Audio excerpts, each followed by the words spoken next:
একদিন হুট করে মীরা আমাকে প্রপোজ করে ফেলে। আমিও বেশি না ভেবে রাজি হয়ে যাই। খুব ভালোই চলছিল আমাদের রিলেশন, কিন্তু সময় যতই গড়াতে লাগলো মীরার আধুনিক হওয়ার স্বভাব বেড়েই যাচ্ছিল। মীরা যে সমস্ত পোশাক পরতো আমার একদম পছন্দ না। এটা নিয়ে মাঝে মাঝেই ঝগড়া হতো। একটু ঝগড়া হলেই মীরা আমার সাথে আর যোগাযোগ করতো না। আমি আগে কল দিয়ে সবসময় সরি বলতাম। মীরার সাথে কথা হতো ফেসবুকের রিলেশনের শুরুতে।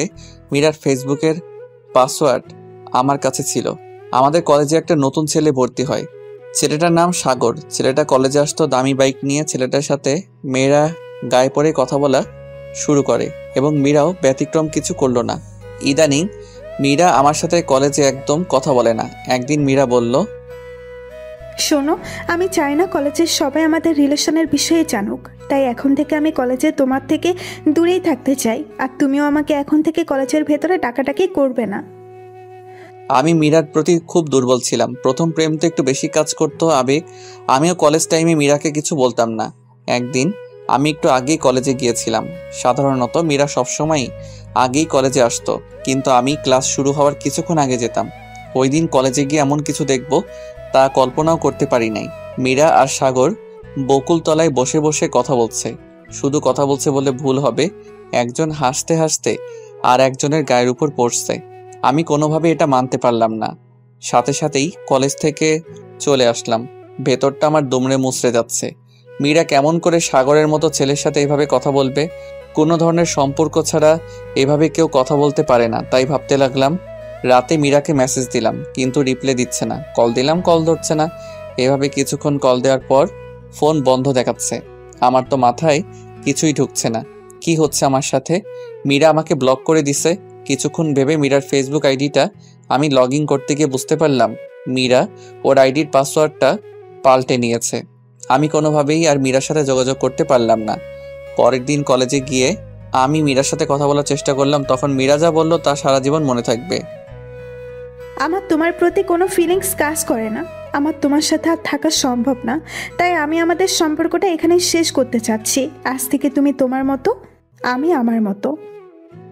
মীরার কথা শুনে আমার না চাইতেও চোখের কোণে জল এসে পড়ল। ওর কথাগুলো শুনে আমি ওর হাত ধরতে গেলে উল্টো ভালোবাসার প্রতিদান হিসেবে ওই একটা থাপ্পড়ে আমি হুঁশে ফিরলাম। আমি বুঝে গেলাম মীরার হৃদয়ে আমার স্থান কোথায়। 4 মাস পর, ওই দিনের পর তেমন কলেজে যাই না। আর ওই দিন থেকে আমার নতুন সঙ্গী হয়েছে সিগারেট। কিছুদিন পর দাদা অসুস্থ, তাই আম্মু আব্বু তাকে দেখতে যাবে। তাই আব্বু আম্মুকে স্টেশন থেকে রেলে তুলে দিয়ে বাসায় ফিরলাম। সন্ধ্যার পর পর হুট করে বাসার দরজায় কে যেন নক করলো। এই অসময়ে কে আসলো আবার? আব্বু আম্মু তো চলে গেছে, এমন কেউ তো নেই যে আসবে। দরজা খুলতে আমি পুরো হা হয়ে গেলাম। এত মৌ আপু, আমাদের পুরো এলাকার ক্রাশ। আমার থেকে 1 বছরের সিনিয়র, যেরকম রাগীর সেরকম সুন্দরী। আমি তো হা করে তাকিয়ে আছি আপুর দিকে। আপু বলল, এই কিরে, তুই হা করে তাকিয়ে আছিস কেন? মুখটা বন্ধ কর, না হলে মশা ঢুকবে গাধা। আর তুই এত বেয়াদব কবে থেকে হলি? আমি আবার বেয়াদব হলাম কবে? তো কাউকে দরজায় দাঁড় করিয়ে রাখাটা কোন ধরনের আদব? সরি আপু, আসো ভেতরে আসো। আসলে তুমি অসময়ে আমার বাসার দরজায়, তো তাই আমি একটু চমকে গিয়েছি। তো কেমন চলছে তোর দিনকাল? ভালোই চলছে। তোমার কি অবস্থা বলো আপু? আমার আর অবস্থা, দিনের 16 ঘন্টায় বই আর বই, বইয়ের দিকে তাকিয়ে থাকতে থাকতে চোখ বেচারা এখন আর একলা চলতে চায় না। সঙ্গী হিসেবে চশমাকে বেছে নিয়েছে। জানিসই তো, মেডিকেলে একটু বেশি ইচ্ছা। তোকে তো আমাদের বাসায় গিয়ে খেয়ে আসতে বলা হয়েছিল, কিন্তু তুই গেলি না। বাসায় কি করছিস? আসলে আপু আমার তেমন ক্ষুধা লাগেনি। থাক থাক, আর মিথ্যা বলতে হবে না। তোকে আমি খুব ভালো করে চিনি। তুই যে লজ্জা কুমার। এই নে নে, এই খাবারগুলো এনেছি, তুই খেয়ে নে। তুমি কষ্ট করে কেন আনতে গেলে খাবার আপু? আর আপু, তুমি যে হোস্টেল থেকে বাসায় আসছো আমি তো সেটাই জানি না। আমার কথা কেন জানবে তুমি? তোমার তো জানার অনেক কিছু আছে। হোস্টেলের পরিবেশ খারাপ হওয়ার জন্য আমি 7 দিন পরেই বাসায় চলে আসছি। বাসা থেকে স্কুটি দিয়েই ক্লাস করি। সেটাও তো 1 বছর হয়ে আসলো। আর তুই কিনা বলছিস আমি বাসায় কবে আসছি? আচ্ছা, এবার তুই খেয়ে নে। আপু তুমি চলে যাও, আমি পরে খেয়ে নেব। না না না না না, তোকে আমার জানা আছে। তুই এখনই খেয়ে নে, আমি টিফিন বাটি নিয়ে যাব। তারপর আমি খাওয়া শুরু করলাম। খাওয়ার সময় নানা ধরনের প্রশ্নও করছিল আপু। আচ্ছা, তোকে একটা কথা বলি। বলো। তোর তোর প্রতিদিন কয়টা করে সিগারেট লাগে? আপুর কথা শুনে আমি এত লজ্জা পাচ্ছিলাম যে আমার মুখ দিয়ে কোনো কথা বের হচ্ছিল না। আমি কিছু না বলে চুপ করে আছি। আরে বলে দে। আসলে আপু, মাঝে মাঝে দু একটা খাই। তুমি প্লিজ বাসায় এসব বলো না। সেটা পরে দেখা যাবে, এখন আমি যাই। খাবার খাওয়া শেষে আপু টিফিন বাটি নিয়ে চলে গেল। শুয়ে শুয়ে ফোনে টুকটাক লিখালিখি করছিলাম, এমন সময় আমার ফোনের পরিচিত টোনটা বেজে উঠল। স্ক্রিনে তাকিয়ে দেখি মৌ আপুর নাম্বার। আমি আপুর নাম্বারটা সেভ করেছিলাম সেই 2 বছর আগে। এই 2 বছরে না কল এসেছে আপুর থেকে, না আমি কোনোদিন কল করেছি। এমনকি আপুর কাছে যে আমার নাম্বার আছে এটাই আমি বিশ্বাস করতে পারছি না। কাপা কাপা হাতে ফোনটা রিসিভ করে কানে রাখতেই, কি রে, ফোন রিসিভ করতে এত সময় লাগে? আসলে আপু, আমি ফোন থেকে একটু দূরে ছিলাম। থাক থাক, তোর আর মিথ্যা বলতে হবে না। আমি বুঝি না আপু, আমি মিথ্যা বলতে গেলে কেমনে ধরে ফেলে। তুই এখন যেই অবস্থায় আছিস ওই অবস্থায় আমার বাসার নিচে চলে আয়। কেন? এই, তোর কাছে কোনো কিছু শুনতে চাইছি? তুই চলে আয়, 5 মিনিট সময় দিলাম। এত রাত করে কি দরকার? আমি যেমন ছিলাম লুঙ্গি আর টি শার্ট পরেই মৌ আপুদের বাসার নিচে গেলাম। কিছুক্ষণ পরে আপু নিচে আসলো। আমার কেমন যেন লাগছিল। আমি সাধারণত লুঙ্গি পরে রাস্তায় বের হই না। আপু তো আমাকে দেখে হাসি শুরু করে দিল। আপুর হাসি দেখে আমার আর বোঝার বাকি রইল না যে আপু আমার লুঙ্গি পরার জন্য হাসছে। হাসছো কেন আপু? আমি কিন্তু চলে যাব তাহলে। তুমি তো বললে আমি যেমন আছি তেমন করে আসতে, আর বলে 5 মিনিটের মাঝে আসতে। তো আমি কেমনে করে এই অল্প সময় আবার কাপড় পাল্টে আসতাম? আর দেরি করে আসলেই তো বলতে যে বড়দের কথা রাখি না, বেয়াদব হয়েছি। ও রে রে, থাক বাবু, তুমি আর রাগ করো না। আপু, আমাকে একদম বাবু বলবা না, আমি এখন ছোট না। থাক থাক, আর বলবো না বাবু। আপু, এখন কিন্তু আমি চলে যাব। এই, তোর কিন্তু সাহস অনেক বেড়ে গেছে। এখন একটা রিক্সা নিয়ে আয়। এত রাত করে রিক্সা কই পাবো? আমার কিছু অ্যাসাইনমেন্ট কালকে জমা দিতে হবে, আর সেগুলো আমার এক বান্ধবীর বাসা থেকে আনতে হবে। মহা ঝামেলায় পড়ে গেলাম তো। আপু, এই রাত করে রিক্সা পাওয়া পসিবল না। তুমি তোমার স্কুটিটা বের করো। যাক, তোর মাথা থেকে জীবনে প্রথম ভালো কোনো আইডিয়া বের হলো। তুই দাঁড়া, আমি 1 মিনিটে স্কুটিটা বের করে নিয়ে আসি। কিছুক্ষণ পর আপু স্কুটিটা নিয়ে বের হলো। আপু, একটা কথা বলি।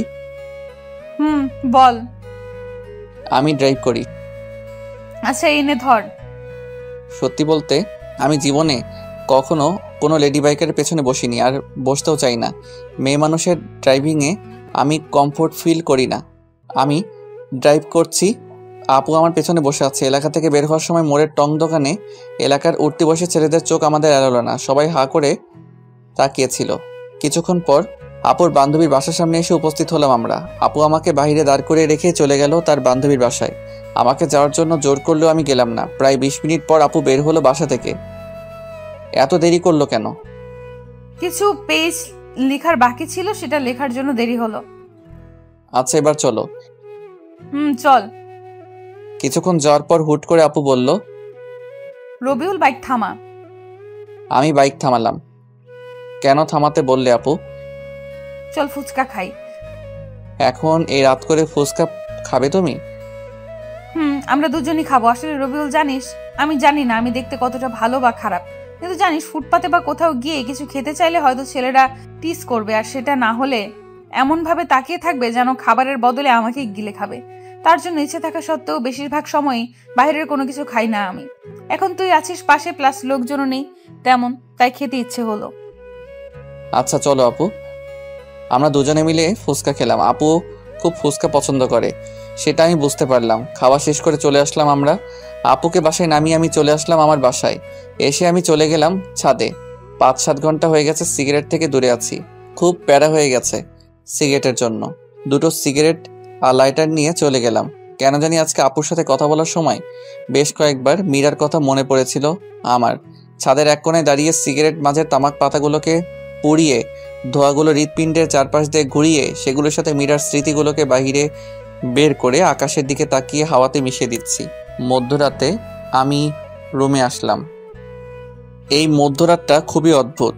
আমরা সবাই মধ্যরাত বললেও এই মধ্যরাত মানে হচ্ছে একটা রাতের শেষ আর একটা দিনের শুরু।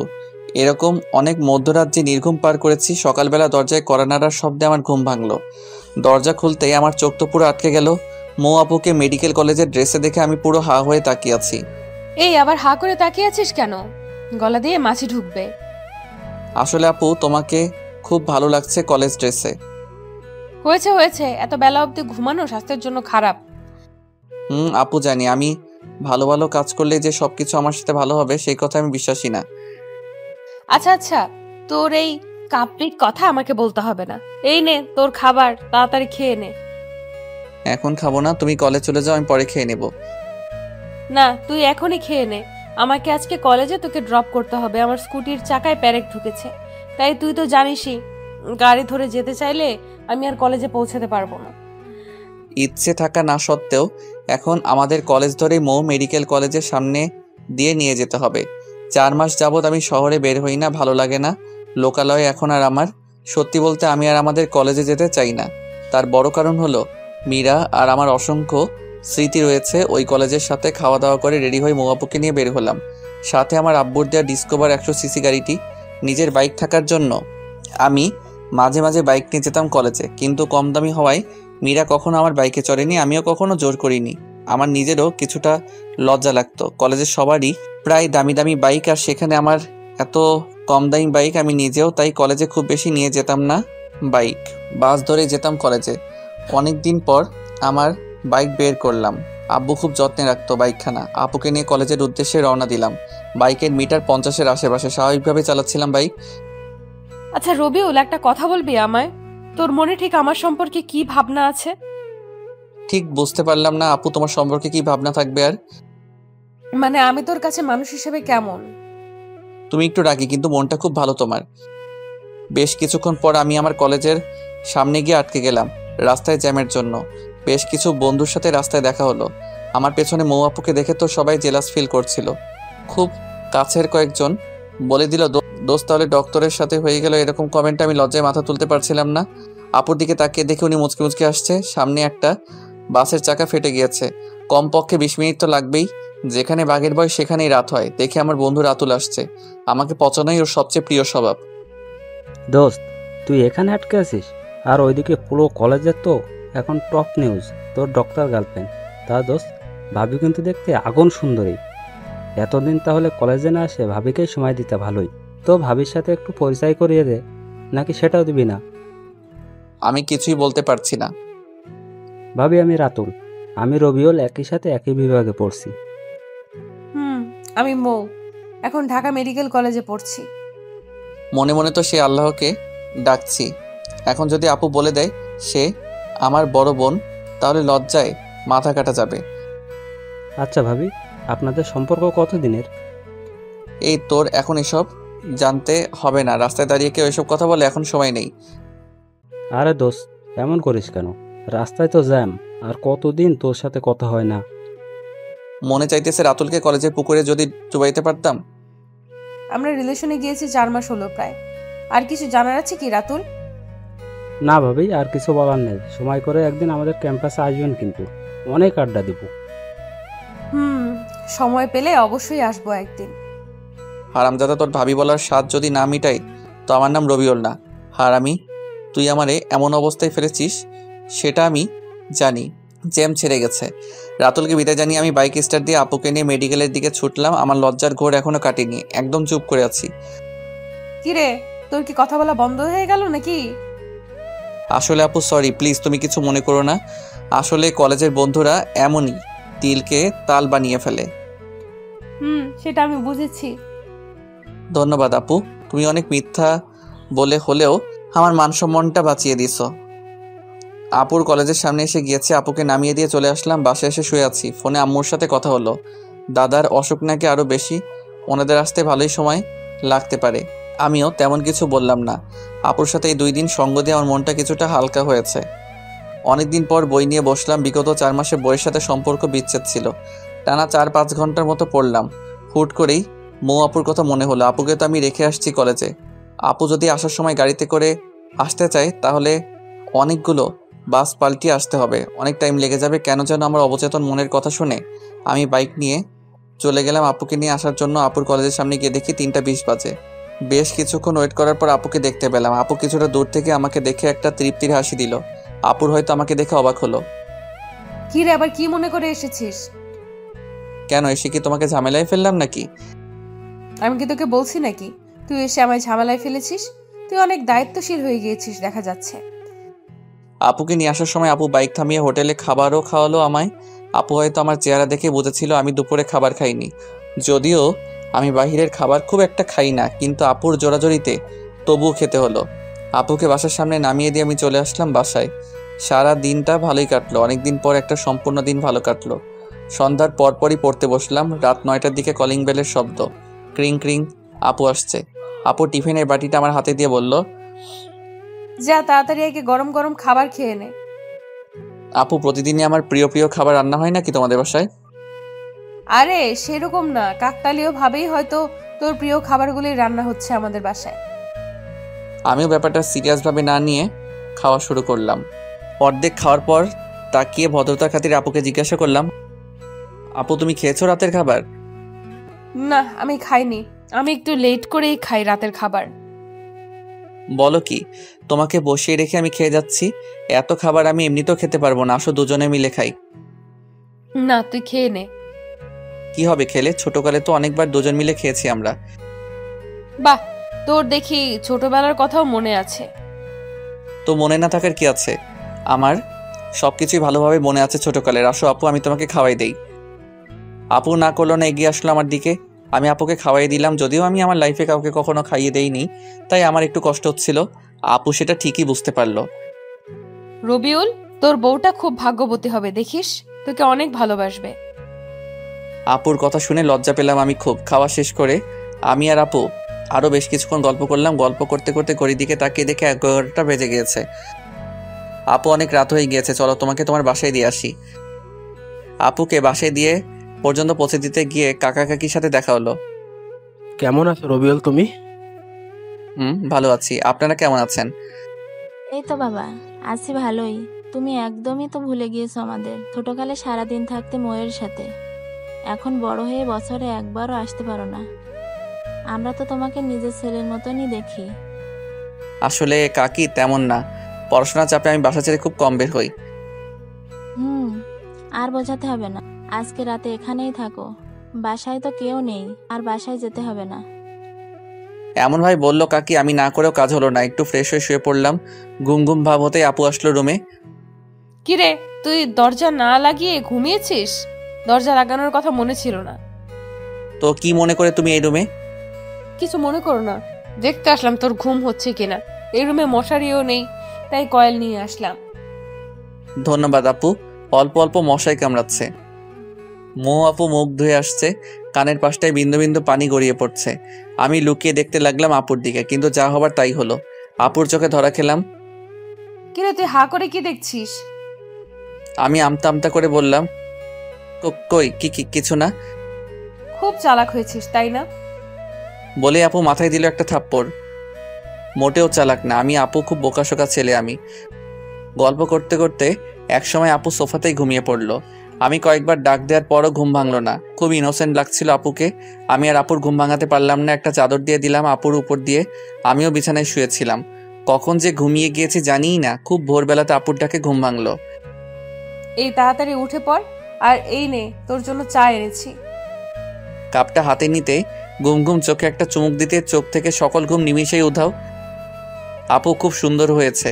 চা কে বানিয়েছে? চা কে আর বানাবে, আমিই বানিয়েছি। তুমি এত ভালো করে চা বানাতে পারো? এই, তোকে মিথ্যা সান্ত্বনা দিতে হবে না। তাড়াতাড়ি চা খেয়ে নিয়ে ফ্রেশ হয়ে খাওয়ার টেবিলে আয়। আমি চাটা অনেক সময় নিয়ে খেলাম। ফ্রেশ হয়ে চলে গেলাম খাবার টেবিলে। টুকটাক কথা হলো কাকা কাকির সাথে। রান্না কি খেতে পারছো বাবা? কাকি খুব ভালো হয়েছে রান্না।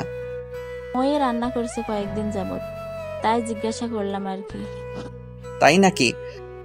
খাওয়া দাওয়া শেষ করে আমি জিনিয়াপুর থেকে বিদায় নিয়ে বাসায় চলে আসলাম। 9টার দিকে আপুর কল আসলো। আসসালামু আলাইকুম আপু।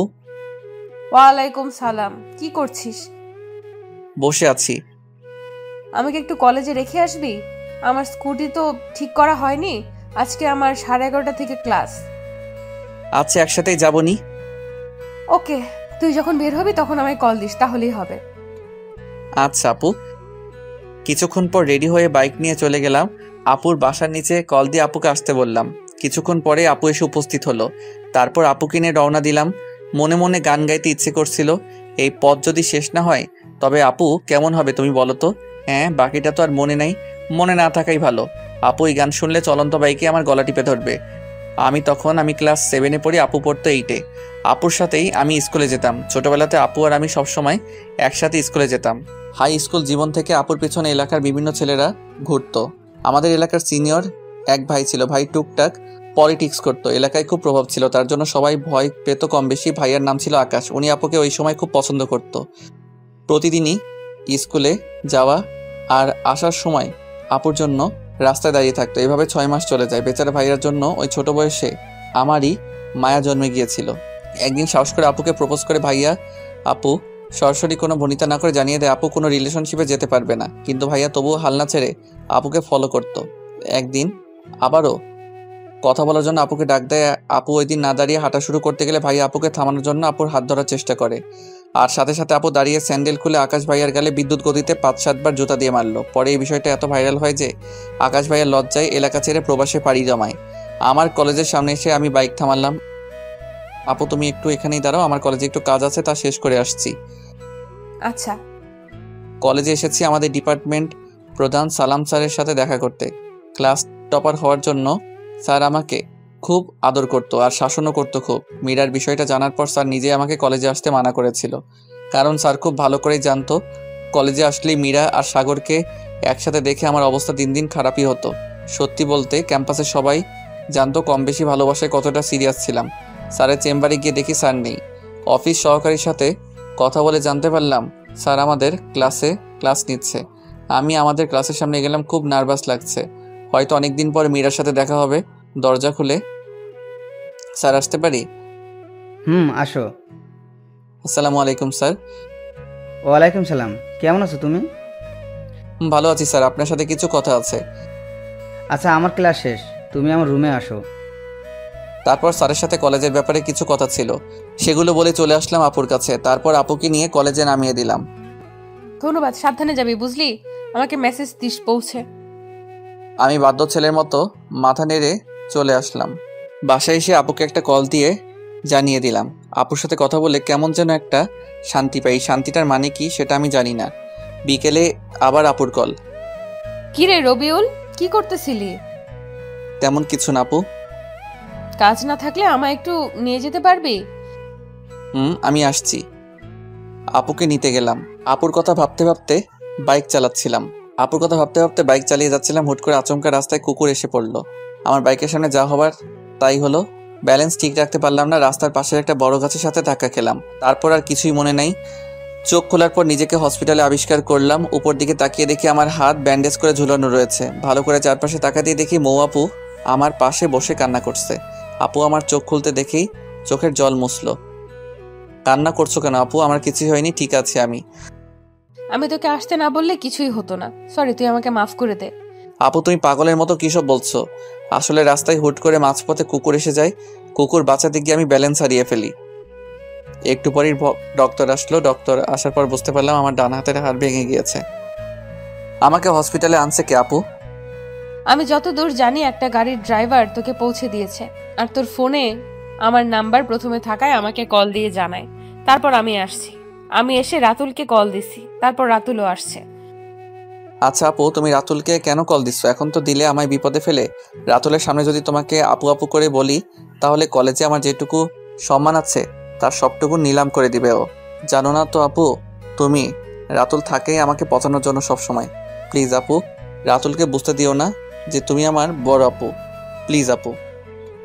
আচ্ছা আচ্ছা, সে আমি দেখছি, কিন্তু বাবু তুমি আমাকে আপু বইলো না আবার রাতুলের সামনে। আমাকে আপুর সাথে কথা বলতে শুনেই রাতুল ভেতরে আসলো। কিরে দোস্ত, তুই কি ভাবিকে নিয়ে স্বপ্ন দেখতে দেখতে বাইক চালানো শুরু করেছিলি নাকি? সামান্য কুকুরের সঙ্গে ধাক্কা লেগে এই অবস্থা। বড় কোনো গাড়ি থাকলে তো কথাই ছিল না। হারামি, তুই কি আমাকে দেখতে এসেছিস নাকি আমাকে আরো খোঁচাতে এসেছিস? আরে না রে দোস্ত। আচ্ছা শোন, ডক্টরের সাথে কথা বলে দেখ কি বলে। আমি বাসায় চলে যাব, এখানে থাকলে আমার দম বন্ধ হয়ে আসবে। তোর দম বন্ধ হলেও 7 দিনের আগে রিলিজ দিবে না, কোনোভাবেই শরীরের অনেক জায়গায় কেটে গিয়েছে। যেখানে বাঘের ভয় সেখানে রাত হয়। আমার সবচেয়ে অপছন্দের জায়গা হলো হসপিটাল। আচ্ছা তুই থাক দোস্ত, আমি সন্ধ্যার দিকে আবার আসবো তোদের জন্য খাবার নিয়ে। আরে ভাই, তোর খাবার আনতে হবে না, তুই ফ্রি থাকলে এমনি আসিস। তুই এখন চুপ করে রেস্ট কর, তোর কিছু বলতে হবে না। ভাবি আমি গেলাম তাহলে, আমার বন্ধুর খেয়াল রাখেন ভালো করে। মোয়াপো মাথা নাড়িয়ে শুধু হুম হুম বলল। রাতুল চলে যেতে আমি হাঁপ ছেড়ে বাঁচলাম। ও থাকলে কথা বলতে বলতে আমাকে জ্বালিয়ে মারতো। আপু একটা কথা বলি? বল। আমার তো আপু হসপিটালে থাকলে দম বন্ধ হয়ে আসবে। তুমি তো হবু ডক্টরই, দেখো না ডক্টরের সাথে কথা বলে কিছু করে আমাকে বাসায় নিয়ে যেতে পারো নাকি? আচ্ছা দেখছি তুই এত অস্থির হচ্ছিস কেন। তুই একটু শুয়ে থাক, আমি দেখি ডক্টরের সাথে কথা বলে আসি, দেখি কিছু করা যায় নাকি। বেশ কিছুক্ষণ পর আপু আসলো রুমে। রবিউল, আমি ডক্টরের সাথে কথা বলছি। আমি মেডিকেলের ছাত্রী হওয়ায় ডক্টর তোকে ছাড়পত্র দিতে রাজি হয়েছে, কিন্তু 7 দিন তোর নার্স হিসেবে আমাকে তোর পাশে থাকতে হবে। ও আচ্ছা, তাহলে থাক, আমি এখানে থাকি, তোমার পড়াশোনা অনেক ক্ষতি হয়ে যাবে। এই তুই কি আমার থেকে বেশি বুঝিস নাকি? আমার পড়ার কথা তোর ভাবতে হবে না। তারপর আপু আমার প্রেসক্রিপশনটা নিয়ে গেল কিছু ইনজেকশন আর ওষুধ আনার জন্য। আপু যাওয়ার 2 মিনিট পরই আচমকা মীরা এসে উপস্থিত। মীরাকে দেখে আমার বিরক্ত লাগছে। কেমন আছো? কি করে হলো এসব? বলেই তো ন্যাকা কান্না শুরু করে দিল। এই নাটকের তো আমি কোনো মানে বুঝতে পারলাম না। আমার মুখ দিয়ে কোনো কথা বের হচ্ছিল না মীরার সাথে কথা বলার জন্য। আমার ভেতরে কোনো কথা নেই। এমন সময় মৌ আপু এসে পড়লো। আপুকে দেখে মীরা আমার শরীর ধরে কান্না করছিল। মৌ আপুর দিকে তাকাতেই দেখি আপুর মুখটা কালো হয়ে গিয়েছে। আপু পুরো একটা বিব্রতকর অবস্থায় পড়ে গেল। রবিউল, কে উনি তোমার? কেউ না তেমন, আমাদের ক্লাসেই পড়ে। আমার কথা শুনে এক মুহূর্তে মীরার কান্না থেমে গেল। তেমন কিছু না বলে আপু আর আমার থেকে বিদায় নিয়ে চলে গেল। আমি কিছুতেই হিসাব মিলাতে পারতেছি না। মীরা কেন আসলো হসপিটালে? এটা কি আমাকে নিয়ে মীরার নতুন কোনো গেম? মীরা চলে যাওয়ার পর আমি আর আপু একটা সিএনজি করে আপুদের বাসায় চলে আসলাম। আপুর চোখের দিকে আমি তাকাতেই পারছি না। একটু পর পরই আপুর চোখ দিয়ে জল পড়ছে। আপু প্লিজ, তুমি আর কান্না করো না। তুমি এভাবে যদি কান্না করো তাহলে আমি একটু সুস্থ হব না। চোখের জল মুছে জোর করে হাসার চেষ্টা করলো আপু। কিছুক্ষণের মধ্যে বাসায় পৌঁছালাম, কিন্তু হাত ভাঙা থাকায় খাওয়া নিয়ে বাজলো বিপত্তি। আমি চামিচ দিয়েও ভাত তুলতে পারছিলাম না। পুরো হাতই শক্ত করে ব্যান্ডেজ করা বাধ্য হয়ে আপু আমাকে খাওয়াই দিচ্ছিল। আপু তুমি এত ভালো করে খাওয়াই দিতে শিখলে কই থেকে? এর আগে কাকে কাকে খাওয়াইছো? আমার লাইফের ফার্স্ট কাউকে আমি নিজের হাতে খাইয়ে দিতেছি, বুঝলি? বুঝেছি আপু। কি বুঝলি? এটাই যে আপু তুমি সব বিষয়ে পারফেক্ট একজন মানুষ। আপু একটা কথা বলি? বল। তোমার বিএফ নেই? আছে আমার বিএফ। আপুর বিএফ আছে এই কথাটা শুনে আমার ভেতরটা নাড়া দিয়ে উঠলো। আপু আমি আর খাবো না, আমার পেট ভরে গিয়েছে। আপু চলে গেল প্লেট রেখে আসতে। আমি বুঝলাম না, আপুকে তো আমি ভালোবাসি না, তাহলে আপুর বিএফ আছে এটা শুনে আমার কষ্ট হচ্ছে কেন? তবে কি আমি আপুর প্রেমে পড়ে গিয়েছি? না, এসব ভাবাও ঠিক না। আপু কিছুক্ষণ পর রুমে আসলো। কিরে রবিউল, মন খারাপ নাকি তোর? একটু মন খারাপ, আব্বু আম্মুর কথা মনে পড়েছে। ও আচ্ছা, তুই শুয়ে শুয়ে বিশ্রাম নে। তাহলে কোনো কিছু লাগলে আমায় ডাক দিস। আমার কিছু পড়া আছে, আমি পড়তে বসবো। আচ্ছা আপু, যাও তুমি। আর শোনো আপু, কাকা কাকিকে বলো তারা যেন আমার অ্যাক্সিডেন্টের কথা আব্বু আম্মুকে না জানায়, শুধু শুধু চিন্তা করবে। আচ্ছা সেটা আমি এখন বলে দিচ্ছি, তুই বিশ্রাম কর। আপু চলে গেল। আপু যাওয়ার সাথে সাথেই কেমন যেন শূন্যতা অনুভব করছি। শুয়ে শুয়ে অতীতের কথাগুলো ভাবছি, কত না সুন্দর ছিল দিনগুলো।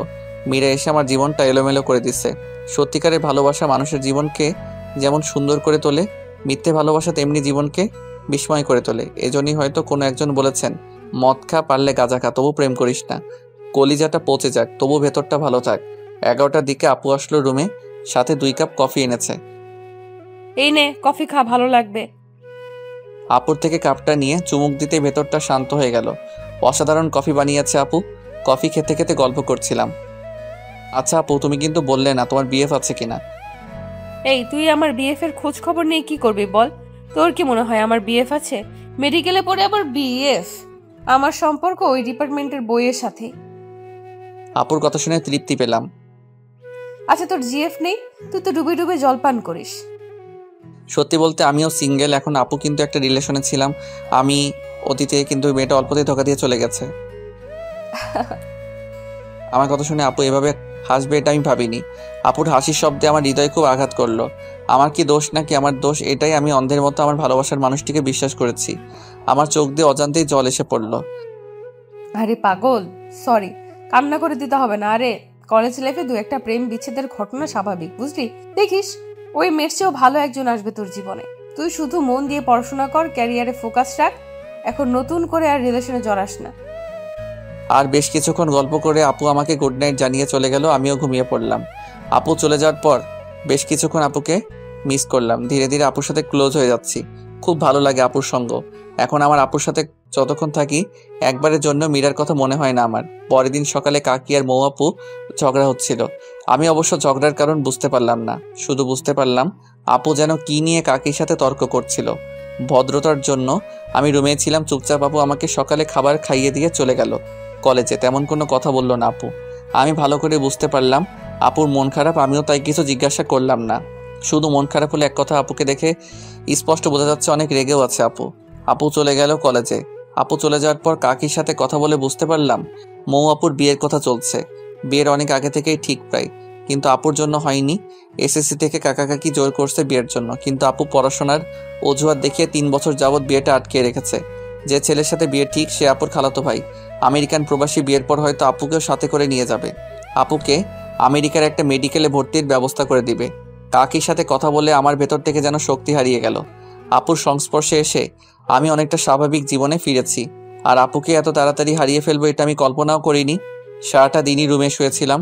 ঘুমানোর অনেক চেষ্টা করলেও মোটেও ঘুমাতে পারলাম না। বিকেল বেলায় একটু ছাদে গেলাম। ফোনটায় গান বাজিয়ে আমি বসে বসে সূর্যাস্ত দেখছিলাম। এমন সময় হুট করে আপুর ডাকে হুঁশ ফিরল। কিরে, ছাদে কি করছিস একা একা? আমি তোকে সারা বাসা খুঁজে ক্লান্ত হয়ে গিয়েছি। তা তোর কি মন খারাপ নাকি? না, মন খারাপ নেই, এমনি বসে আছি একটু। সকালে কাকির সাথে কি নিয়ে ঝগড়া করলে? যদিও আমি জানি কি নিয়ে আপু ঝগড়া করেছে, তবুও আপুর থেকে শোনার জন্য জিজ্ঞাসা করেছি। ও, ভালো কথা মনে করেছিস। তোকে একটা কথা বলি, কাউকে বলিস না।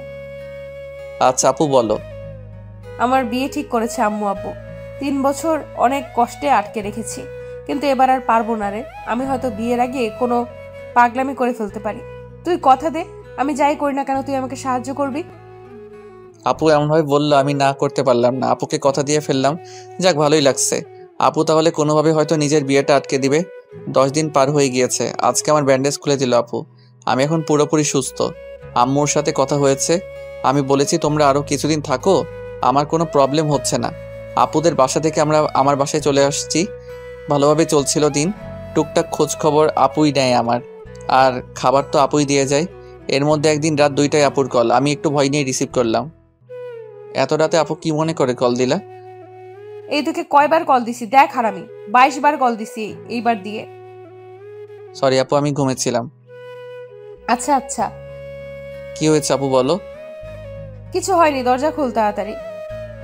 মানে বুঝতে পারলাম না। এই দরজা খুলতে বলছি তোকে, খুলবি নাকি মার খাবি? আমি কিছুটা অবাক হয়ে দরজা খুললাম। খুলেই তো কারেন্টের শক খেলাম। আপু একটা ব্যাগ নিয়ে দাঁড়িয়ে আছে। ভেতরে ঢুকে আমাকে যা বললো তা শোনার জন্য আমি মোটেও প্রস্তুত ছিলাম না। এই তাড়াতাড়ি তোর কিছু প্রয়োজনীয় কাপড় গুছিয়ে নে, আমি বাসা থেকে পালিয়েছি। আমার মাথায় কোনো কিছুই কাজ করছিল না। কি হলো, কথা কানে যায় নাই? আপুর থাপ্পড়কে হুঁশে ফিরলাম। ব্যাগ গুছিয়ে নিয়ে বাসা তালা দিয়ে বের হলাম। এখন আমি আর আপু রেল স্টেশনে দাঁড়িয়ে আছি। আমি এখনো জানি না আপু কই যাবে। চারিদিকে শুনশান নীরবতা। দেখে বোঝার উপায় নেই এই স্টেশনগুলো দিনের বেলায় কতটা ব্যস্ত হয়ে পড়ে। স্টেশন যদি কোনো মানুষ হতো তাহলে এখনকার পরিস্থিতি হতো ঠিক কমে যাওয়া একজন রোগী। কিছু মানুষ স্টেশনে রাত্রি যাপন করে, যাদের থাকার মতো আশ্রয় নেই। কতই না অদ্ভুত রহস্যময় আমাদের এই পৃথিবী। অনেক ঘর ফাঁকা আছে আমাদের দেশে, যেখানে ঘুমানোর কেউ নেই। আর এখানে ঘুমানোর মানুষ আছে, কিন্তু ঘর নেই। দিন শেষে আমরা মিথ্যে করে বলে ফেলি উচ্চ গলায়, মানুষ মানুষের জন্য। আমার মনে হয় এটা বলা ঠিক না। এখন বলা উচিত মানুষ স্বার্থের জন্য। আপুর দিকে তাকিয়ে আমি কিছুই বুঝতে পারছি না। এরকম পরিস্থিতিতে এত চুপ করে আছে কেমন করে? আপুর ডাকে কিছুটা হকচকিয়ে গেলাম। রবিউল, বলো আপু। এই শোন, সবার আগে তুই আমাকে এই আপু বলাটা অফ করে রাখ। যেভাবে আপু আপু করিস মানুষের সামনে না আবার বিপদে ফেলে দেস। আপুর কথার আগামাথা কিছুই বুঝলাম না। আপু বললে আবার কিসের বিপদ হবে? আমি না বুঝেই ইশারায় মাথা নাড়লাম। আপু টিকিট কাউন্টার থেকে টিকিট কেটে নিল। আমি একদম চুপ করে আছি। এই নে রবিউল, টিকিটগুলো তোর কাছে রাখ। টিকিট হাতে নিয়ে বুঝতে পারলাম আমরা সিলেট যাচ্ছি। ঘড়ির দিকে তাকিয়ে দেখি 3:40 বাজে। রেল আসবে 3:55-তে আর এই স্টেশন থেকে ছেড়ে যাবে ঠিক 4টায়। আপু, তোমার প্ল্যানিংয়ের কিছু তো বললে না? 2 ঘন্টা যাবত তোমার সাথেই আছি শুধু শুধু। শোন, এখন কোনো কথা নয়, রেলে চড়ার পর আমি সব বলবো। আমি শুধু মাথা নাড়ালাম। আমরা দুজনে মিলে রেলে চড়লাম। আমরা ভিআইপি কামরায় উঠেছি। আমরা বাদে পুরো কামরায়, কয়েকজন কাপল বাদে পুরো কামরাই ফাঁকা ছিল। একটা হুইসেল দিয়ে চালু হলো রেল। রেল চালু হতেই আপু মনে হয় হাঁপ ছেড়ে বাঁচল। আচ্ছা আপু, এখন বলো তোমার পুরো প্ল্যান কি? তুই কি কিছুটা জেনেছিলি আগেই? আম্মু আর আব্বু আমার উপর জিদ করে কোনো ধরনের অনুষ্ঠান না করে আজকে আমাকে বিয়ে দিয়ে দিত। আমি রাজি না হলে জোর করেই দিত বিয়ে আজকে আমাকে। আমি কোনো উপায় না পেয়ে রাতে বাসা থেকে লুকিয়ে চলে আসছি। তাড়াহুড়োতে মাথায় কোনো বুদ্ধি আসছিল না, আর তোকে কল দিয়েও পেলাম না। কত চিন্তা হলো আমার জানিস। যখন তুই কল রিসিভ করছিলি না, তখন একেবারের জন্য মনে হচ্ছিল তুই কল না ধরলে নিজেই নিজের একটা ক্ষতি করে ফেলবো। আল্লাহর রহমতে তুই 22 বারেই রিসিভ করে ফেলেছিস। সরি আপু, আসলে আমি ঘুমিয়েছি 1টার দিকে আর তুমি কল দিছো 2টার দিকে, তাই ধরতে পারিনি। আচ্ছা ঠিক আছে, সরি বলতে হবে না। তোর আসার সময় প্রয়োজনীয় কিছু কাপড় নিয়ে আসছি সাথে করে, আর আমার সাথে কিছু ক্যাশ টাকা ছিল 50,000, সেগুলো নিয়ে আসছি। টিউশনি করে জমাইছিলাম টাকাগুলো। কমপক্ষে 1 মাস বাসায় যেতে পারবো না আমি। বাসায় গেলেই বিয়ে কনফার্ম। আমি যতদূর জানি ভাইয়ার ছুটি 1 মাসের মতো। ভাইয়া চলে যাওয়ার পরে আমি বাসায় যাব। এই 1 মাস আমরা সিলেট থাকবো। এখন তোর কোনো আইডিয়া বা পরামর্শ থাকলে আমায় দে। আপু, তুমি তোমার ফোনের সিম খুলে ফেলে দাও, আর আমিও আমার সিম খুলে ফেলছি। সিম খুলে ফেলবো কেন আমরা? আসলে আপু, তুমি তো জানোই তোমার আব্বু কত প্রভাবশালী লোক। হয়তো কাল থেকে পুলিশের মাধ্যমে তোমাকে খোঁজা শুরু করবে। তখন এই সিম থাকলে আমরা খুব সহজেই ধরা খেয়ে যাব। তুই আসলে একটা জিনিয়াস। আপু আমাকে জিনিয়াস বলাতে আমি খুব খুশি হলাম, কিন্তু প্রকাশ করলাম না। রেল চলছে তার আপন গতিতে। আপুর 2 চোখ ভরে প্রচণ্ড ঘুম। 30 মিনিট পার হতে না হতেই আপু ঘুমিয়ে গেল। আমার কাঁধে মাথা রেখেছে। কেন জানি বিষয়টাতে আমি খুব শান্তি পেলাম। পুরোটা জার্নিতে আপু ঘুমিয়েছে আমার কাঁধে মাথা রেখে। ঘুম থেকে উঠে একটাবার ধন্যবাদও দিল না। আপু মানুষটি কত নিষ্ঠুর। আপুর এই ঘুমের জন্য আমি 6 ঘন্টা টানা একভাবে বসেছিলাম। নড়াচড়া করার ফলে যদি আপুর ঘুম ভেঙে যায়, এই জন্য স্থির ছিলাম। 10টার দিকে আমরা সিলেট শহরে নামলাম। ঢাকার মতো এত ব্যস্ত না সিলেট নগরী। অনেক পরিষ্কার পরিচ্ছন্ন, দেখেই মনটা ভালো লাগলো। অনেকদিন যাবৎ ঢাকার ধুলোবালি, জ্যাম আর গাড়ির হর্নে জীবনটা একটা জেলখানা হয়ে গিয়েছিল। অনেকদিন পর মুক্ত লাগছিল নিজেকে। আপু শোনো, আমরা আপাতত কারোর সাথে যোগাযোগ করব না, কারণ আমাদের পরিচিত কারোর সাথে যোগাযোগ করলে পুলিশ সেই সূত্রের মাধ্যমে আমাদের ঠিক বের করে ফেলবে। আচ্ছা করব না, এখন প্লিজ চল কোনো হোটেলে, আমার খুব ক্ষুধা লেগেছে। চলো। আমি আর আপু একটা হোটেলে গিয়ে কিছু খাবার খেয়ে নিলাম। খাওয়া দাওয়া করে আমরা কিছু হোটেলে যোগাযোগ করলাম থাকার জায়গার ব্যবস্থা করার জন্য, কিন্তু কোনোভাবেই সেটা পারলাম না ব্যবস্থা করতে। হোটেলে স্বামী স্ত্রী ব্যতীত এলাও না। পুরো বিপদে পড়ে গেলাম। চুপ করে বসে আছি আমি আর আপু একটা গাছের পাশে। আমার খুব চিন্তা লাগছিল, রাত হলেই বিপদ বেড়ে যাবে। এর মাঝে আমি আর আপু স্বামী স্ত্রীর পরিচয়ে বাসাও ভাড়া করতে চেষ্টা করছি, কিন্তু হয়নি সেই চেষ্টা সফল। সবারই এক কথা, বিয়ের ডকুমেন্ট ছাড়া কিংবা কারো রেফারেন্স ছাড়া বাসা ভাড়া দেওয়া হবে না। হুট করে আপু বলে উঠল, পেয়ে গিয়েছি আইডিয়া, চল তাড়াতাড়ি। কোথায় যাব? কিছু না বলেই বলছো যেতে। কাজী অফিস যাব আমরা। এখন বিয়ে করে নেব, তারপর একটা বাসা ভাড়া নেব। এত ঝামেলায় যেতে পারবো না। কি মেরে আল্লাহ, সামান্য বাসা ভাড়া নেওয়ার জন্য বিয়ে করে নিবে? তুমি এই বাসা ভাড়া নেওয়ার জন্য এখন বিয়ে করবে? কেন, তুই কি ভয় পাচ্ছিস নাকি? ঢাকায় গিয়ে আমি তোকে ডিভোর্স দিয়ে দিব, কেউ জানবেও না। বিয়ের কথা শুনে অবাক হলেও কিছুটা ভালো লাগলেও ডিভোর্স শব্দটা শুনে কেমন যেন শূন্যতা অনুভব করলাম। ভয় পাওয়ার কি আছে, তুমি যা ভালো মনে করো। চল। একটা রিক্সা করে কাজী অফিসে গেলাম আমরা। কিছু ঝামেলা ছিল সাক্ষীর, কিন্তু টাকা কিছু বেশি দেওয়াতে সব ঠিকঠাকই হলো। সব কাজ শেষ করে আমরা বিয়ের ডকুমেন্ট নিয়ে একটা বাসাও ভাড়া করে নিলাম। বাড়িওয়ালা দুজন বৃদ্ধ আর বৃদ্ধা। আমাদের বিয়ে কতদিন যাবৎ হয়েছে জিজ্ঞাসা করলো আপু। বুদ্ধি করে কিছু মিথ্যা লাগিয়ে বলল, আমরা লুকিয়ে বিয়ে করেছি আজকেই। আর কিছু ইমোশনাল কথা বলাতে বাড়িওয়ালা রাজি হয়ে গেল। আমরা অগ্রিম মাসের ভাড়া দিয়ে রুমে উঠলাম। তখন বাড়িওয়ালা ভদ্রলোক বলল, আর শোনো বাবারা, এই রুমে আগে দুজন থাকতো, 6 মাসে থাকার পর বাসা ভাড়া না দিয়ে চলে যায়, কিন্তু যাওয়ার সময় সব রেখে যায়। তোমরা এগুলো ব্যবহার করতে পারো। যাক, খুব ভালো হলো। বিছানা থেকে শুরু করে রান্নার প্রয়োজনীয় সবই আছে। মেঘনা চাইতেই জল।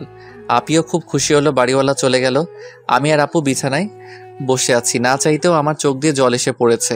কি থেকে কি হয়ে গেল। সত্যি বলতে আমার বিয়ে নিয়ে অন্যরকম একটা স্বপ্ন ছিল।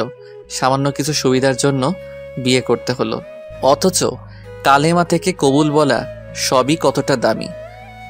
কিরে, তুই কান্না করছিস কেন? কই কান্না করছি, চোখে হয়তো ধুলো গিয়েছে। আচ্ছা তুই রুমে থাক, তাহলে আমি ফ্রেশ হয়ে আসি। আপু চলে গেল ফ্রেশ হতে। আমি বিছানায় বসে বসে ভাবছি, আজকের রাতটা আমার বাসর রাত। আপু গোসল করে আসছে। আপুর ভেজা চুলগুলো একটা তোয়ালে দিয়ে বাঁধা। কানের পাশের কিছু চুল থেকে টপ টপ করে পানি পড়ছিল। আপুকে এই অবস্থায় দেখে আমি পুরো শক খেলাম। কিরে, তুই কি দেখিস অমন করে? মনে হয় আজকে তুই প্রথম দেখছিস আমায়। যা গোসল করে আয়।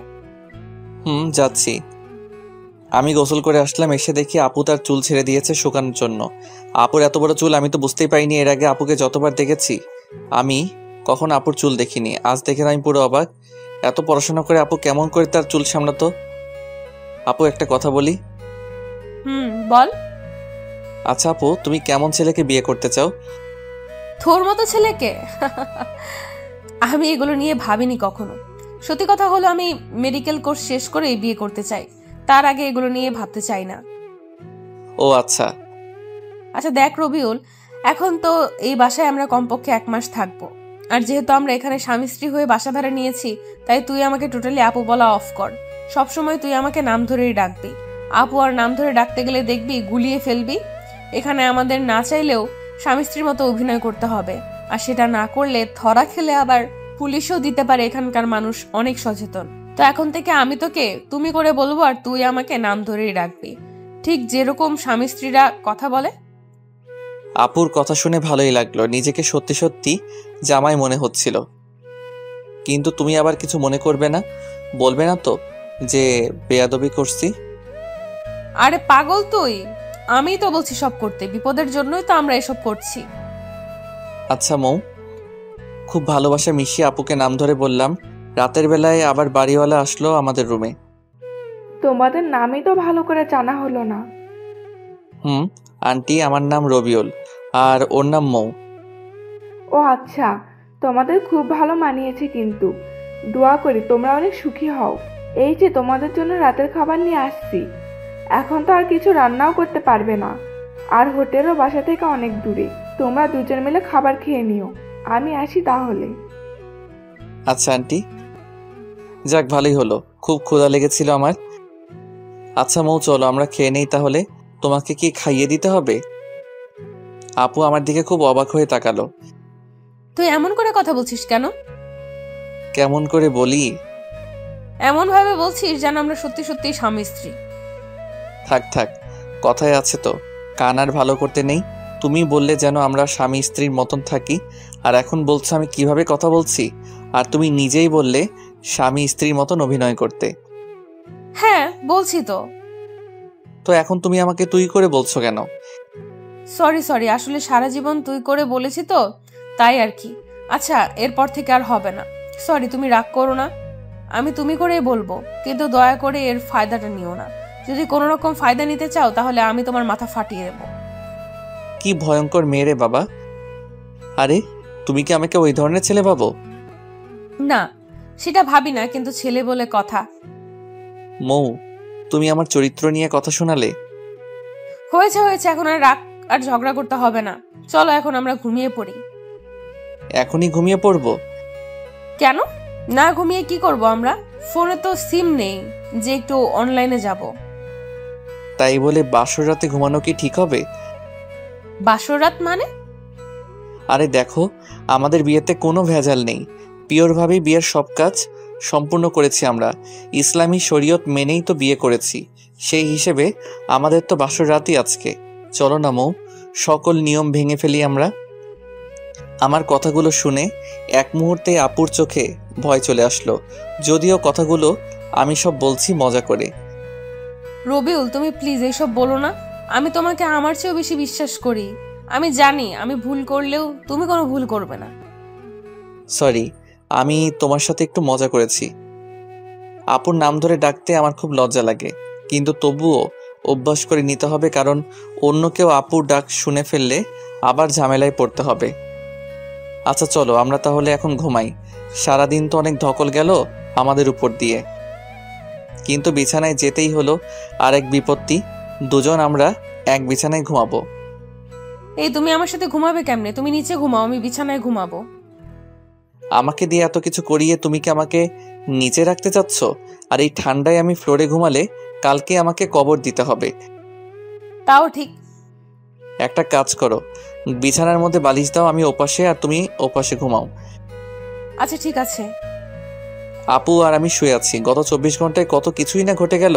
কল্পনায়ও এগুলো কখনো আমার মাথায় আসতো না। কিছুদিন আগেও যাকে হারানোর ভয়ে আটকে উঠেছিল আমার অবচেতন মন, আর আজকে তার সাথে এক বিছানায় রয়েছি। আবার হয়তো 1 মাস পর কোথায় থাকবো সেটা সৃষ্টিকর্তাই ভালো জানে। অনেক চেষ্টা করেও আমার ঘুম আসছিল না। আপুর দিকে একটু তাকাতেই দেখি আমি গভীর ঘুমে আছি। এত তাড়াতাড়ি ঘুমাই কেমনে মানুষ? আপুকে নিষ্পাপ লাগছিল, ঘুমন্ত চেহারায় আপুকে দেখে একটু লোভ হচ্ছে। আপুকে যদি একটু স্পর্শ করতে পারতাম। কি সব ভাবছি রাতে আমি। আপুকে নিয়ে ভাবতে ভাবতে ঘুমানোর জন্য খুব সুন্দর একটা স্বপ্ন দেখলাম।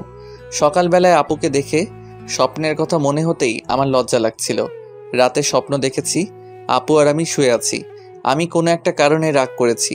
এই রবিউল, তুমি আমার উপর রাগ করে আছো কেমনে? তবু আমি কোনো কথা বলছি না। আপু বারবার আমার সাথে কথা বলার চেষ্টা করছিল, আমি চুপ করে আছি। এক সময় এসে আপু জোর করে আমার ঠোঁটে ঠোঁট লাগিয়ে খুব জোরে একটা আমি নিঃশ্বাস নিতে পারছিলাম না। আপু ছেড়ে দেওয়ার পর আমি হাঁপাচ্ছিলাম। এই তুমি কি নিয়ে হাসছো? কিছু না, এমনি হাসছি। সারাদিনই আপুর সাথে খুনসুটি ভালোই কাটলো, বিয়ের প্রথম দিন। মৌ, আমি একটু বাহিরে যাব, তুমি বাসায় থেকো, কোথাও যেও না। আমাকে একা রেখে কই যাবে তুমি এই নতুন জায়গায়? আমার একটু দরকার আছে, থাকো তাহলে। আমি গেলাম। আমার মানিব্যাগটা নিয়ে বের হলাম। বাসা থেকে বের হয়ে একটা রিক্সা নিয়ে শহরে গেলাম। আসলে আমি শহরে আসছি মৌ আপুর জন্য কিছু বই কিনতে। আমি চাই না এই 1 মাসে আপুর পড়াশোনার ক্ষতি হোক, তাই দেখি কিছু বই ম্যানেজ করা যায় নাকি। আসার সময় লুকিয়ে আপুর কলেজের কার্ডটা নিয়ে আসছি। আপুর কার্ডে সব লেখা ছিল। আমার বই খোঁজার জন্য বেশি কষ্ট হলো না। মেডিকেল কলেজের একটা লাইব্রেরি থেকে আপুর সেমিস্টারের সব বই কিনে নিলাম। সব মিলিয়ে 3000 টাকার বই কিনলাম। ভালোই সময় লেগে গেল বই কিনতে কিনতে। বাসায় ফিরতেই আপু এমনভাবে দরজা খুলে দিল যেন খুব মিস করছিল। এত দেরি করতে হবে তোমার? যদি সত্যি তোমার বউ হতাম, একা রেখে এত সময় বাহিরে এইভাবে থাকতে পারতে? জানো কতটা চিন্তা হচ্ছিল আমার। সরি, তোমার জন্য ছোট্ট একটা সারপ্রাইজ আছে বলে মৌয়ের হাতে বইয়ের প্যাকেটটা দিলাম। আমি আসার সময় গিফট পেপারে করে মুড়িয়ে নিয়ে আসছিলাম। বইগুলো গিফট পেপার খুলে আপু খুশিতে চিৎকার করে এসে আমায় জড়িয়ে ধরলো। আমি তো পুরা শকড। কয়েক সেকেন্ড পর আপু আমায় ছেড়ে দিয়ে, সরি, আমি উত্তেজনায় তোমায় জড়িয়ে ধরে ফেলেছি। বইগুলোকে খুব মিস করছিলাম আমি। জানো তুমি 1 মাসে কমপক্ষে 450 ঘন্টা পড়তে হবে। অনেক পিছিয়ে পড়তাম বইগুলো না পেলে। অনেক অনেক ধন্যবাদ তোমায়। আপুর খুশিতে মনটা ভরে গেল। প্রিয়জনের জন্য কিছু করতে পারাটা বেশি কিছু না, শুধু একটা চেষ্টার। এভাবে কিছুদিন চলে গেল। আপুর সাথে সম্পর্কটা অনেক বন্ধুত্বে রূপ নিয়েছে, খুব ভালো বোঝাপড়া আমাদের মধ্যে। এখন আর আপুকে আপু বলতে ভালো লাগে না, নাম ধরে ডাকতে বেশি ভালো লাগে। বন্ধুত্বে নাম ধরে ডাকে সবাই, আর আমরাও এটাই করেছি। সিলেট এসেছি 20 দিন হলো। এর মাঝে আমি আমার আম্মুকে কল দিয়ে বলেছি সবকিছু। আম্মু প্রথমে রাগ করলেও পরে বুঝিয়ে বলার পর শান্ত হয়েছে। তোর ভাবতে অবাক লাগে না? কি ভাবতে অবাক লাগবে? তুমি আমায় একটা সময় কিংবা 20 দিন আগেও শুধু আপু আপু করতে, আর এখন তুমি আমার সবচেয়ে ভালো বন্ধু হয়ে গিয়েছো। জানো, আমার ভাবতেই অবাক লাগে। আমি কখনো ভাবিনি তোমাকে তুমি করে বলে আমি এত প্রশান্তি পাবো। জানো, এখন আমার মনে হয় আমি বাদেও আমার একটা মানুষ আছে যে আমার পাশে আছে। আমার মনে হয় আমি নিজের কাছে যতটা সেফ, আমিও তোমার কাছে ততটাই সেফ। আমি চাই রবিউল, তুমি আমার বন্ধু হয়ে সারাটা জীবন আমার পাশে থাকবে। কথা দাও। মৌ, তুমি কি পাগল হয়ে গেলে নাকি? আমি তোমার সাথেই আছি। কথা দাও তবুও তুমি। মৌ আপু একদম আগের মতো নেই। আমার সাথে এমনভাবে পাগলামি করে যেন আপু একদম ছোট হয়ে গিয়েছে।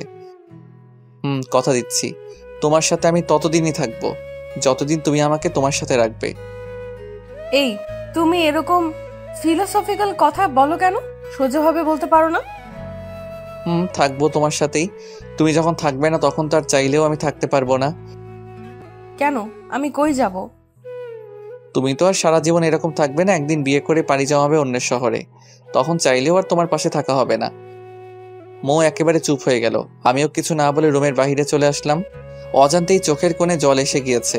মৌ আমার সাথে আছে, এটা সত্য, আর একদিন অন্যের সাথে থাকবে, সেটা বাস্তবতা। বাস্তবতা সবসময় কঠিন, যেটা না চাইলেও আমাদের মানতে হবে। বেশ কিছুক্ষণ রুমের বাহিরে থাকার পর রুমে গেলাম। গিয়ে দেখি মৌ বসে বসে পড়ছে। মেডিকেলের ছাত্রীরা এতটা পড়ে সেটা মৌকে না দেখলে বিশ্বাসই হতো না। মৌয়ের মতো মনোবল সবারই থাকা উচিত। এত বিপদের সময়ও নিজের স্বপ্ন থেকে একটু পিছুপা হয়নি। আচ্ছা, আমিও তো পড়াশোনা করছি, আমারও তো স্বপ্ন আছে, তেমনই হয়তো মৌয়েরও কোনো স্বপ্ন আছে। মৌ, আমার ঘুম পেয়েছে, আমি ঘুমাবো। তুমি পড়া শেষ করে রাতের খাবার খেয়ে নিও। কেন, তুমি খাবে না? আমার ক্ষুধা নেই, তুমি খেয়ে নিও। তুমি না খেলে আমিও খাবো না। কেন পাগলামি করো বলো? পাগলামি করো না। তুমি না খেলে আমিও খাবো না, সোজা বলে দিলাম। আচ্ছা, তুমি পড়ো তাহলে, আমি একটু শুয়ে থাকি। তুমি খাওয়ার সময় আমাকে ডেকে নিও। ঘুমিয়ে গিয়েছিলাম, মৌয়ের ডাকে আপুর ঘুম ভাঙলো। ওই রবিউল, ওঠো, যাও ফ্রেশ হয়ে আসো, আমি খাবার দিতেছি। আমি না খেলে চলে না, আমার খুব ঘুম পেয়েছে, প্লিজ। এই, তুমি উঠবে নাকি আমি পানি ঢেলে দিব? উঠছি। ইচ্ছে না থাকা সত্ত্বেও ফ্রেশ হয়ে আসলাম। মৌ খুব ভালো রান্না করতে পারে। প্রথম কয়েকদিন আমি হোটেলে থেকে খাবার আনলেও পরে মৌ বুঝতে পারে যে আমি বাইরের খাবার খেতে পারি না। তারপর থেকে মৌ রান্না করে। খাওয়া দাওয়া শেষ করে আমি আর মৌ একসাথে ঘুমিয়ে পড়লাম। সকালে মৌয়ের ডাকে ঘুম ভাঙলো। রবিউল, ওঠো, ফ্রেশ হয়ে আসো, আজকে কিছু কেনাকাটা করতে হবে আমার। আমি ফ্রেশ হয়ে আসলাম। তারপর নাস্তা করে রিকশায় করে আমি আর মৌ মার্কেটে যাচ্ছি। হুট করে রিকশাওয়ালা মামা বলে উঠল, একখান কথা কই, কিছু মনে করবেন না তো? বলো মামা, মনে করবো কেন? আপনাদের তো এই এলাকায় আগে দেখিনি।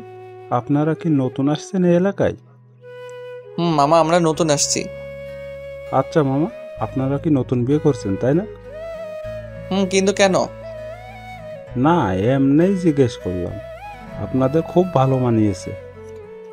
রিকশাওয়ালার কথা শুনে মৌয়ের মুখটা লজ্জায় লাল হয়ে গেল। একটা শপিং মলের সামনে আমরা দুজন নেমে পড়লাম। কিছু কাপড় কিনলো মৌ, সাথে আমাকে দুটো টি শার্টও কিনে দিল। কেনাকাটা শেষ করে বাসায় ফিরছিলাম, কিন্তু হুট করে মৌ রিকশা থামাতে বলল, চলো চা খাবো। সিলেটে এসে যদি এখানকার চাই না খাই তাহলে সিলেট থাকাটাই বৃথা। যদিও আমি চা খাই না, তারপরও দুজন মিলে স্পেশাল চা খেয়ে নিলাম। তারপর দুজন কিছুক্ষণ ঘুরে বাসায় চলে আসলাম। বাসায় এসে আমার মাথা ঘোরাচ্ছিল, আমি শুয়ে পড়লাম। মৌ ফ্রেশ হয়ে পড়তে শুরু করলো। এই মেয়েটা কি পড়া বাদে কিছু বোঝে না? আমার তো মুড হতেই 30 মিনিট লাগে পড়তে বসার সময়, আর মৌ সুইচের মতো অন অফ হয়ে যায়। যখন মন চায় পড়ার মুড অন হয়ে যায়। দেখতে দেখতে চলেই গেল 1 মাস। আজকে 1 মাস পূর্ণ হয়ে গেল আমার আর মৌয়ের সিলেট আসার। শহর থেকে আমি আজকে একটা সিম কিনে এনেছি। আজ 1 মাস পর ফোনে সিম ভরছি। ফোন কাস্টমাইজ করে ডাটা অন করে ফেসবুকে লগ ইন করলাম। আম্মুকে কল দিলাম। আসসালামু আলাইকুম আম্মু। ওয়ালাইকুম আসসালাম। কেমন আছো আম্মু তোমরা? এই তো বাবা, আমরা ভালোই আছি। তোরা কেমন আছিস? আজকে সাগরের পরিবারের সবাই আমেরিকায় চলে গেল, সাথে মৌয়ের সাথে সাগরের বিয়েও ভেঙে দিয়েছে। বলো কি আম্মু? তাহলে তো আমরা কালকে চলে আসবো। কতদিন তোমাদের দেখি না। আচ্ছা বাবা, সাবধানে থাকিস। আর শোন বাবা, মুয়ের বাবা কিন্তু খুব রেগে আছে। আচ্ছা আম্মু, সেটা নিয়ে চিন্তা করতে হবে না, মৌই ওর বাসা সামলাবে। তারপর ফোন কেটে দিলাম। মৌ, শুনছো তুমি? হ্যাঁ বলো, ডাকছো কেন? একটা গুড নিউজ আছে। কি নিউজ শুনি? তোমার সাগর ভাইয়ের পরিবারের সবাই আমেরিকা চলে গিয়েছে, আর যাওয়ার আগে তোমার আর সাগরের বিয়ে ভেঙে দিয়েছে। মৌ শুনেই তো খুশিতে চিৎকার দিয়ে এসে আমায় জড়িয়ে ধরলো। কয়েক সেকেন্ড পর, সরি সরি সরি রবিউল, কিছু মনে করিস না। খুশিতে আমার মাথাটাই ঠিকভাবে কাজ করেনি। চল সবকিছু গুছিয়ে নেই, আমরা কালকেই ঢাকা চলে যাব। সবকিছু গুছিয়ে নিলাম কোনোরকম ভাবে। রাতটা পার করেই সকালবেলা বাড়িওয়ালা কাকা কাকির থেকে বিদায় নিয়ে বের হয়ে পড়লাম। আমি আর মৌ দাঁড়িয়ে আছি স্টেশনে, প্রচণ্ড শব্দ আর ভিড়। কোনোরকম ভাবে আমি 2টো টিকিট কিনে নিলাম। 9টা 20 বাজে, 10টায় রেল আসবে। দুজন মিলে বসে আছি আর রেলের জন্য অপেক্ষা করছি। আজকে মনে মনে ভাবছি রেল যেন 10 মিনিট পর আসে। আমি খুব ভালো করেই জানি বাসায় যাওয়ার পর হয়তো আর এভাবে মৌয়ের কাছাকাছি থাকা হবে না। একেই বলে ভাগ্য। আজকে সময় 2 মিনিট আগেই রেল আসলো। খুব ইচ্ছে করছিল মৌকে নিয়ে এই শহরে থেকে যেতে, কিন্তু বাস্তবতা সেটা কখনোই মেনে নিবে না। ইচ্ছে না থাকা সত্ত্বেও মৌকে নিয়ে রেলে উঠলাম। কি তোমার কি মন খারাপ নাকি? না, মন খারাপ থাকবে কেন? অনেকদিন পর বাসায় যাচ্ছি, মন খারাপ হবে কেন বলো? কিন্তু 1 মাসে এই জায়গাটার মায়ায় পড়ে গিয়েছিলাম, তাই একটু মিস করছি। আমিও মিস করছি। আচ্ছা মৌ, তোমার কি মনে হয় বাসা থেকে কি রিয়াক্ট করতে পারে? আমাকে কি কিছু বলবে কাকা কাকি? আমি খুব ভালো করেই জানি যাই হয়ে যাক না কেন তোমায় একটা কথাও শোনাবে না, কারণ এখানে তোমার কোনো দোষ নেই। আমি প্রাপ্ত বয়সী হয়ে আমার নিজের ইচ্ছেতেই আমি তোমার সাথে বাসা ছেড়েছিলাম। কথায় আছে না, অল্প সুখে কাতর অধিক সুখে পাথর। ঠিক বলছো। আজকে আর মৌ ঘুমালো না, হয়তো বাবা মাকে দেখার জন্য মনটা অস্থির হয়ে গিয়েছে। মৌকে আমি আস্তে আস্তে খুব বেশি মিস করছি। আর কয়েক ঘন্টা পর মৌ হয়তো আর এতটা কাছে থাকবে না। রেল ঢাকার স্টেশনে থেমে গিয়েছে। চলো, আমরা এসে গিয়েছি। চলো। রেল থেকে নামলাম। এখান থেকে আমরা আপাতত আলাদা হয়ে যাই। আমি কিছুটা মন খারাপ করে বললাম, আচ্ছা ঠিক আছে।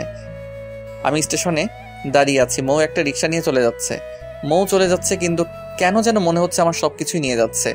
চোখের কোণে জল এসে পড়ছে, হাতের উল্টো পিঠ দিয়ে জল মুছে একটা বড় করে দীর্ঘশ্বাস নিলাম। ছেলেদের কান্না করতে নেই, এগুলোর কোনো মূল্য নেই। আমি অনেকক্ষণ পর রিক্সা নিয়ে বাসার উদ্দেশ্যে রওনা দিলাম। বাসায় আসতে আম্মু এসে আমাকে জড়িয়ে ধরে কান্না করে দিল। তুই কেমনে আমাদের ছেড়ে এতদিন ছিলি? জানিস আমি আর তোর বাবা কত চিন্তা করেছি।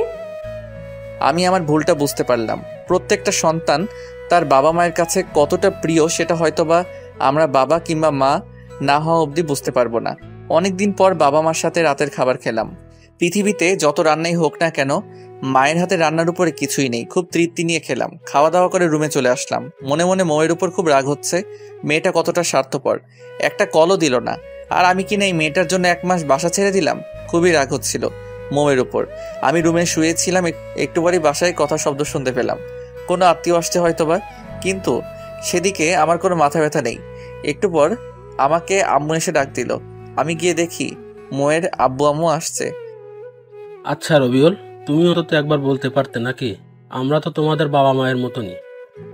আমি তো কাকার কথার কিছুই বুঝতে পারছি না। কি বলছেন কাকা? আমি কিছুই বুঝতে পারছি না। হয়েছে বাবা, যা হওয়ার তা তো হয়েই গিয়েছে।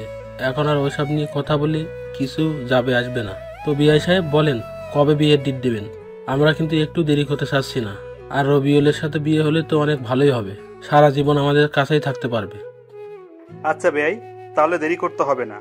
আর আগামী শুক্রবারই বিয়ের তারিখ তাহলে ঠিক রইল। আচ্ছা বিআই সাহেব, আমরা তাহলে এখন উঠি।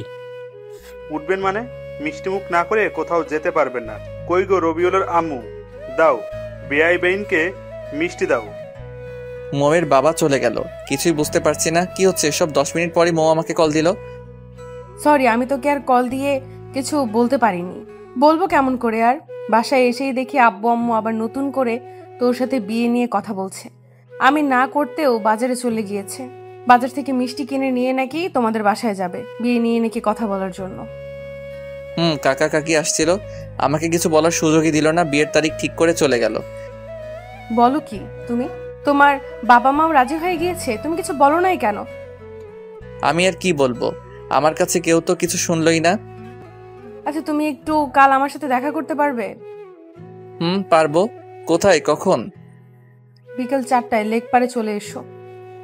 মৌ কলটা রেখে দিতে আমি তো লুঙ্গি ড্যান্স দেওয়া শুরু করে দিলাম। মেঘনা চাইতেই বৃষ্টি। এখন মৌ যত যাই করুক, আমি কোনোভাবেই ওর বিয়ে ভাঙতে পারবো না। ও সরি, ওর বিয়ে বলতে আমাদের বিয়ে। এর আগে মৌয়ের বিয়ে ভাঙতে হেল্প করছি আমি, কিন্তু এখন আর মৌয়ের বিয়ে ভাঙার মতো কেউ নেই। খুব ভালো লাগছে, তবু একটু ভয় আছে, কারণ মৌয়ের মাথায় যে বুদ্ধি, কালকে কিছু একটা আবার উল্টাপাল্টা বুদ্ধি বের করতে পারে। সত্যি কথা হলো যে আমি ভালোবাসি, মৌকে ভালোবাসি, খুব ভালোবেসে ফেলেছি। যেদিন মৌকে বিয়ে করেছিলাম সিলেট থাকাকালীন, আমি সেদিন থেকে আমি আর মৌকে আপুর চোখে দেখিনি। আমি মনে প্রাণে মৌকে বউ হিসেবে সম্মান করেছি, ভালোবেসেছি, কিন্তু মৌকে কখনো বলিনি কিংবা বুঝতেও দেয়নি।